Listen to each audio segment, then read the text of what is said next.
گفتگو آپ کے قبضے میں ہوتی ہے جب تک آپ اس کو زبان سے نہ نکالیں، اور جب آپ اسے زبان سے نکال دیں تو آپ خود اس کی گرفت میں آ جائیں گے۔ اسی لیے تم اپنی زبان اسی طرح محفوظ کر کے رکھو جس طرح تم اپنی دولت کو سنبھال کر رکھتے ہو۔ شکریہ میں کمی کرنے سے محسن لوگوں نیکی کرنے میں بے رغبت ہو جاتے ہیں۔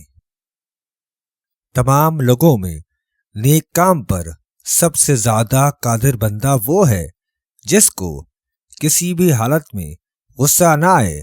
نیک عمل کا ثواب اس کی مشقت کے اندازے سے ملتا ہے۔ جو بھی انسان کسی بھی انسان کے ساتھ نیکی کرتا ہے جو اس کے قابل نہ ہو، وہ اپنی نیکی پر ظلم ڈھاتا ہے۔ دولت، حکومت اور مصیبت میں انسان کی عقل کا امتحان ہوتا ہے۔ آدمی اگر عاجز ہو اور نیک کام کرتا رہے تو اس سے اچھا ہے کہ قوت رکھے اور برے نہ چھوڑنے پر آمادہ نہ ہو۔ دولت مندی کی مستی سے اللہ کی پناہ ہمیشہ مانگتے رہو۔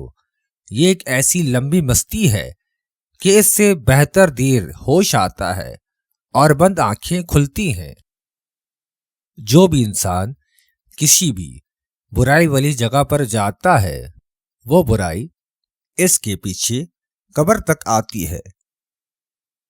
جو بندہ مال دینے میں سب سے زیادہ بخیل ہوتا ہے وہ عزت دینے میں سب سے زیادہ سخی ہوتا ہے۔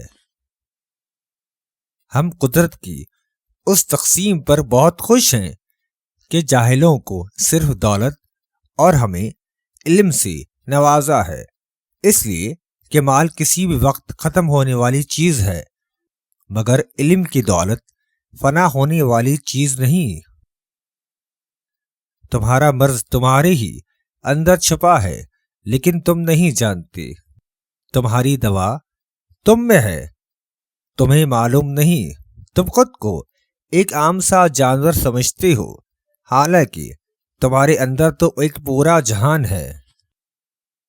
ہر بات میں ہاں ملا دینا منافقوں کی نشانی ہے، اور ہر بات میں اختلاف کرنا باعث عداوت۔